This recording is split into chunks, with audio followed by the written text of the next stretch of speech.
warahmatullahi wabarakatuh. Halo semuanya, perkenalkan kami dari kelompok 3. Di sini kami akan menjelaskan bab 3 yaitu materinya tentang dinamika gerak partikel. Dimulai dari saya, nama saya Agung Laksono, saya akan menjelaskan hukum Newton 1, 2, dan 3.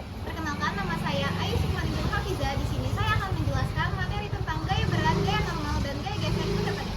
Dan selanjutnya saya Siti Mara Ulfa akan menjelaskan tentang gerak rotasi, momen gaya, dan momen inersia. Selanjutnya, nama saya Kansa Maria Humaira. Di sini saya akan menjelaskan hukum kekalan momentum dan jenis-jenis tumbukan. Dan yang terakhir saya, Danendra Raka Bramantio. Pada bab 3 ini saya akan membahas materi mengenai gaya gesek fluida, gaya sentripetal, momentum, dan impuls. Sekian dari kelompok kami, selamat menikmati. Hukum Newton tuh apa sih? Ada berapa aja emang kalau hukum Newton tuh? Aku kurang tahu deh. Kamu tahu? Oke, baik. Hukum Newton adalah 3 dasar hukum fisika yang mempelajari tentang gerak dan gaya.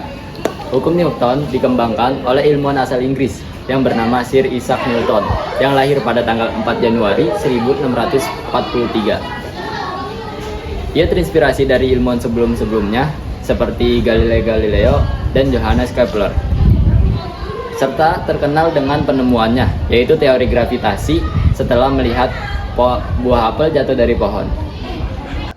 Hukum Newton menjelaskan bagaimana benda bergerak ketika gaya bekerja pada benda tersebut. Di alam semesta ini, semua benda memiliki gaya gravitasi yang saling tarik-menarik.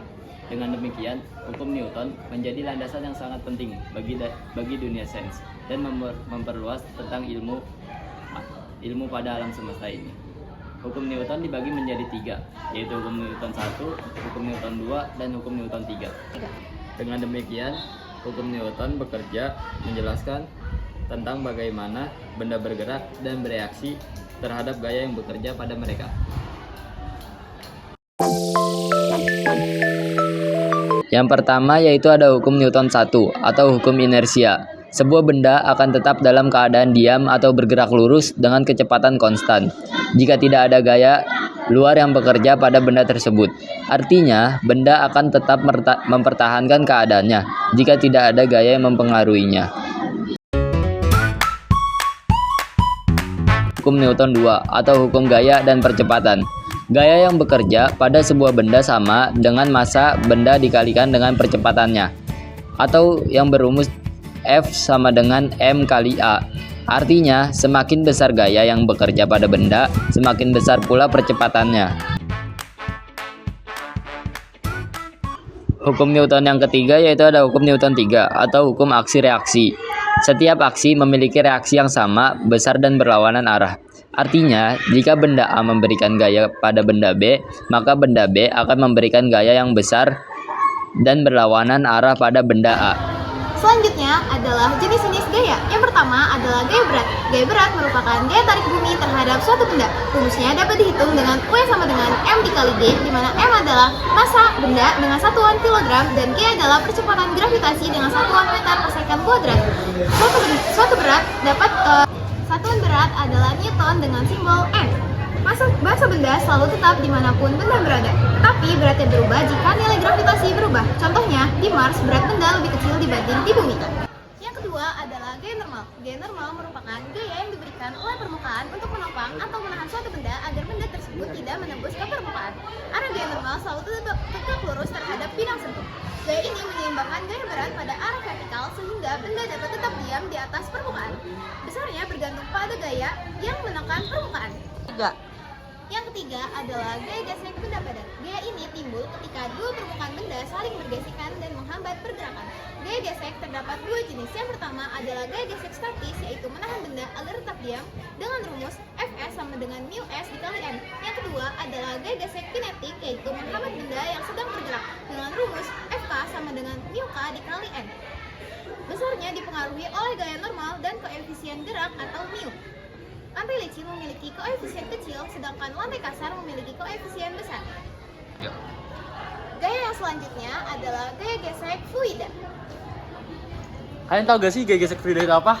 Jadi, gaya gesek fluida itu adalah gaya hambat yang muncul ketika benda bergerak di dalam zat alir atau fluida seperti air ataupun udara. Nah, arah gaya gesek fluida selalu berlawanan dengan arah gerak benda. Dan juga besarannya ditentukan oleh yang pertama ada kecepatan benda, kemudian ada luas permukaan benda yang terkena fluida, dan padatan fluida. Kalian mau tahu apa contoh fenomenanya? Ayo ikut saya. Jadi fenomenanya ada dua, yaitu ada penerjun payung dan meteor yang terbakar.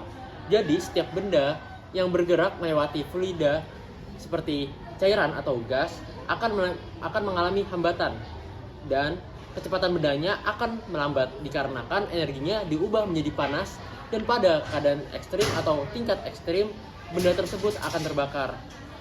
Maka semakin meningkatnya kecepatan, maka meningkatnya juga gaya hambatnya. Jadi hal ini menyebabkan gaya total menjadi berkurang, sehingga pada suatu keadaan tertentu gaya hambat akan menyeimbangi gaya berat. Kemudian percepatan menjadi nol dan juga kecepatan menjadi konstan. Kecepatan ini disebut sebagai kecepatan terminal. Selanjutnya yang kedua adalah ada gaya sentripetal, yaitu adalah gaya yang berperan untuk mempertahankan suatu benda yang bergerak dalam lintasan melingkar.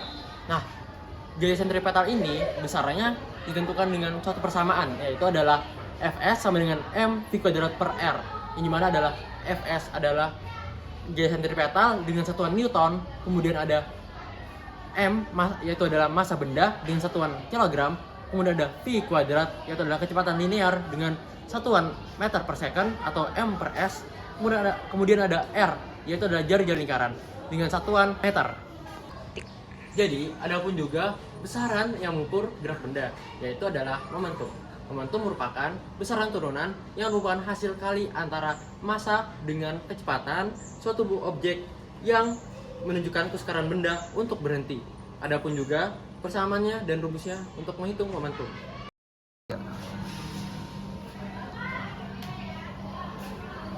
Hukum kekalahan momentum adalah hukum yang terjadi antara dua objek yang saling berinteraksi, di mana objek tersebut saling menghasilkan gaya aksi dan gaya reaksi yang sama besar seperti pada gambar di bawah ini.